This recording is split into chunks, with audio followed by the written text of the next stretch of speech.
Nallakunta division BJP అధ్యక్షుడు ప్రశాంత్ జోషి మనతో ఉన్నారు. సార్ చెప్పండి, బంగ్లాదేశ్‌లో హిందువులపైన చాలా దాడులు జరుగుతున్నాయి. మొన్న కూడా ఒక ఇన్సిడెంట్ కూడా చూసినాం. అది చనిపోయిన తర్వాత కూడా చిట్టకు వేలాడదీసి దహనం చేసిన పరిస్థితి కూడా ఉంది. ఎందుకు అట్లా జరుగుతుంది? మరి ఇక్కడ ఉన్న వాళ్ళు కూడా జై పాలస్తీన్ అన్న వాళ్ళు కూడా కనీసం ఒక్క మాట కూడా ఇప్పుడు బంగ్లాదేశ్ గురించి కూడా ఏం మాట్లాడట్లేదు. అదే అండి. మనము చేసుకున్న దరిద్రము ఎవరైతే హిందూ బంధువులు అందరూ కూడా ఉన్నారో వాళ్ళ మైండ్ సెట్ అంతా కూడా సెక్యులరిజం అనే ఒక రోగాన్ని అంటించుకున్నారు. ఆ రోగం నుంచి ఎప్పుడైతే బయటపడతామో ఆ రోజే మనం వీటన్నిటికీ కూడా చరమగీతం పాడే పరిస్థితి వస్తుంది. ఈరోజు ఒక హిందువు బంగ్లాదేశ్లో చిన్న స్థాయి కార్మికుడికి ఉన్న లౌకిక జ్ఞానం కూడా మన వాళ్ళకి ఇక్కడ లేకపోయింది. అక్కడ ఉన్న బంగ్లాదేశీ ఏమన్నాడు, అన్ని దేవుళ్ళు ఒకటే అన్నాడు. ఏ దేవుడిని కించపరచలేదు, ఏ దేవుడిని కానీ అక్కడున్న క్రూరత్వం, అక్కడున్న మైనారిటీ క్రూరత్వం, అంటే మనకిక్కడ మైనారిటీ, వాళ్ళు ఇస్లామిక్ క్రూరత్వం ఎట్లాంటిదంటే ఆ రిలీజియస్కి అది కూడా కాదు అంటున్నారు వాళ్ళు. అన్ని దేవుళ్ళు ఒకటి కాదు, మా దేవుడే పెద్ద, మా దేవుడే గొప్ప అన్న విధంగా వాళ్ళు ఈరోజు ఎవరైతే అతను ఉన్నాడో అంత క్రూరంగా తగలబెట్టి చంపేసిండ్రు. సో దీన్ని బట్టి మనం అర్థం చేసుకోవాల్సింది భారతదేశంలో ఏంటంటే ఇంకొక 30 ఏళ్ల తర్వాత కూడా మనం కూడా ఇదే పరిస్థితిలో వస్తాము. మనం కూడా మారాలి. సెక్యులరిజం అనే పద్ధతి మానుకోవాలి. సెక్యులరిజం అనేది వందల ఏళ్ల నుంచి లేదు. పాత ప్రభుత్వం ఏదైతే 50 ఏళ్ళు పాలించిందో వాళ్లకు మన నెత్తిలో రుద్దిన వర్డ్ సెక్యులరిజం అనేది ఒక సెప్టిక్ అండి. అది మన తలలో నుంచి తీసుకోవాలి. మనం అనుకుంటున్నాం అందరు ఒకటే భాయిచారా అని మాట్లాడుతున్నాం. ఎక్కడ భాయిచారా లేదు. ఈరోజు మనం మన గుళ్ళల్లో వదిలిపెట్టి మస్జిదులు దర్గాలకు పోతున్నాం. వాళ్ళు మన గుళ్ళలోకి వస్తారా? వాళ్ళు మన ప్రసాదాలు తీసుకుంటారా? ఈరోజు మనం మేరీ క్రిస్మస్ అని చెప్పేసి ప్రతి ఒక్కరికి మెసేజ్ పెడుతున్నాం. ఎంతమంది మనకు రిప్లై పెడతారు దానికి? మన ఉగాది రోజు ఎవరన్నా విషెస్ చెప్తున్నారా? తప్పు. సెక్యులరిజం అనే వాదమే లేదు. హిందుత్వం, మన హిందువులకు ఉన్నది ఒకటి భారతదేశం వదిలిపెట్టి మనం ఎక్కడ పోయినా కూడా మళ్ళీ మనల్ని తరిమి కొడతారు. సో మనం ఆల్రెడీ ఒక రిలీజియన్కి మనం 2 దేశాలుగా విడదీసి 2 దేశాలు ఇచ్చినాము.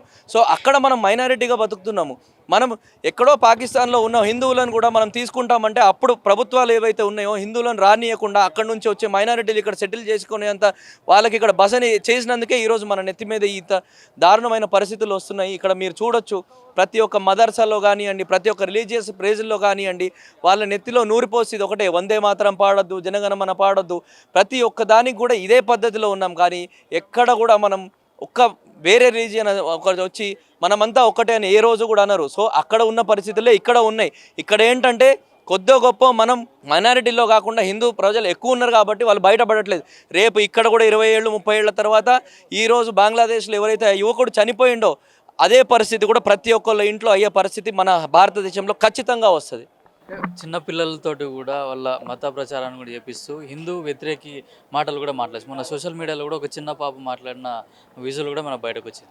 అదే అండి, మనం ఇక్కడ మదర్సాలల్లో ఏం నేర్పిస్తున్నారు? మనం గురుకులాలు వేద పాఠశాలల్లో ఏం నేర్పిస్తున్నారు? మనం ఏమంటున్నాం? మన ధర్మో రక్షతి రక్షిత అని మనం మాట్లాడుతున్నాం. వాళ్ళు ఏం మాట్లాడుతున్నారు? వాళ్ళు ఎప్పుడు కూడా వాళ్ళ మతోన్మాద స్థితిలో వాళ్ళ మెంటాలిటీలు, చిన్నపిల్లలు 4th 5th ఉన్నప్పటి నుంచి, అంటే 4 5 ఏడాది నుంచే వాళ్ళ మదర్సాలలో వాళ్ళు ఒంట్లో నూరిపోస్తున్నారు. మన దేవుడు గొప్ప, మన మతం గొప్ప, దాని తర్వాతే వేరే ఏదైనా ఒక కాన్స్టిట్యూషన్కి కూడా వాళ్ళు రెస్పెక్ట్ ఇయ్యని పరిస్థితుల్లో ఈరోజు ఉన్నారు. వందే మాత్రం పాడండి అంటే మన రిలీజియన్కి సంబంధం కాదు అన్న మాటలు మాట్లాడుతున్నారు. సో మనం అర్థం చేసుకోవాలా, ఒక 4 ఏళ్ళు 5 ఏళ్ళ చిన్నారులకు కూడా వాళ్ళు మతం అనే ఒక పాయిజన్ వాళ్ళు నింపి పెడుతున్నారు. సో మనం కూడా కొంచెం కనువిప్పు చేయాలి. హిందువులందరూ కూడా కనులు తెరిచి సెక్యులరిజం అనే దాని నుంచి బయటపడాలని నేను హిందూ బంధువులందరినీ కోరుకుంటున్నాను. ప్రతిపక్ష నేత రాహుల్ గాంధీ కూడా మన భారతదేశ వ్యతిరేక అయిన వ్యక్తిని కూడా విదేశాలకు వెళ్ళి కలిసిన పరిస్థితి, మొన్న రీసెంట్గా 4 రోజుల కింద కూడా కలిసిన పరిస్థితి ఉంది. ఎందుకంటే విదేశీయులతో కూడా భారతదేశం పైన ఎవరైతే ద్వేషం పెంచుకున్నారో వాళ్ళతోటి కలుస్తున్నారు వీళ్ళు. ఎందుకని ఈరోజు రాహుల్ గాంధీ 4 రోజులు 5 రోజుల కింద కలిసిన వ్యక్తి కాదండి. ఈయన ప్రతిసారి భారతదేశం వదిలిపెట్టి మీకు ఏ ఎయిర్పోర్ట్లో ఫోటోలు ఏవైతే కనిపిస్తున్నాయో ప్రతిసారి ఆయన వెకేషన్ అన్న పేరు చెప్పుకొని పోతున్నాడో అదంతా కూడా భారత వ్యతిరేక కార్యకలాపాలు చేయడానికే ఆయన వెళ్తున్నాడు. మనకు ఖచ్చితంగా ఇంటెలిజెన్స్ రిపోర్ట్లు కానివ్వండి, ఏ రిపోర్ట్ కానీ తీసుకున్నా కూడా మీకు అదే వస్తుంది. ఎప్పుడు కూడా మీరు చూడండి, భారత వ్యతిరేకంగా మాట్లాడే వాళ్ళని ఆయన కలుస్తాడు. ఎందుకంటే ఇక్కడ పొలిటికల్ ఇష్యూస్ రేస్ చేయడానికి. ఇప్పుడు మొన్న ఏమన్నాడు, నేపాల్ లాంటి జెన్జీ లాంటి గొడవలు మన భారతదేశంలో వస్తాయి అంటాడు. ఒకసారి అంటాడు పాలస్తీన్ అంటాడు, ఒకసారి అంటాడు గాజా అంటాడు. అంటే ఆయనకు ఎప్పుడు కూడా ఆయన బ్లడ్లోనే ఉందండి. ఆయన రక్తం ఏముంది? మన భారతదేశం, మన హిందూ ధర్మ రక్తం లేదు. ఎక్కడో ఇటలీ రక్తం ఉంది. ఇటలీ రక్తం ఉన్న వాళ్ళకి ఎప్పుడు కూడా భారతదేశం మీద ప్రేమ, మమకారం, ఆప్యాయతలు ఎందుకు ఉంటాయి?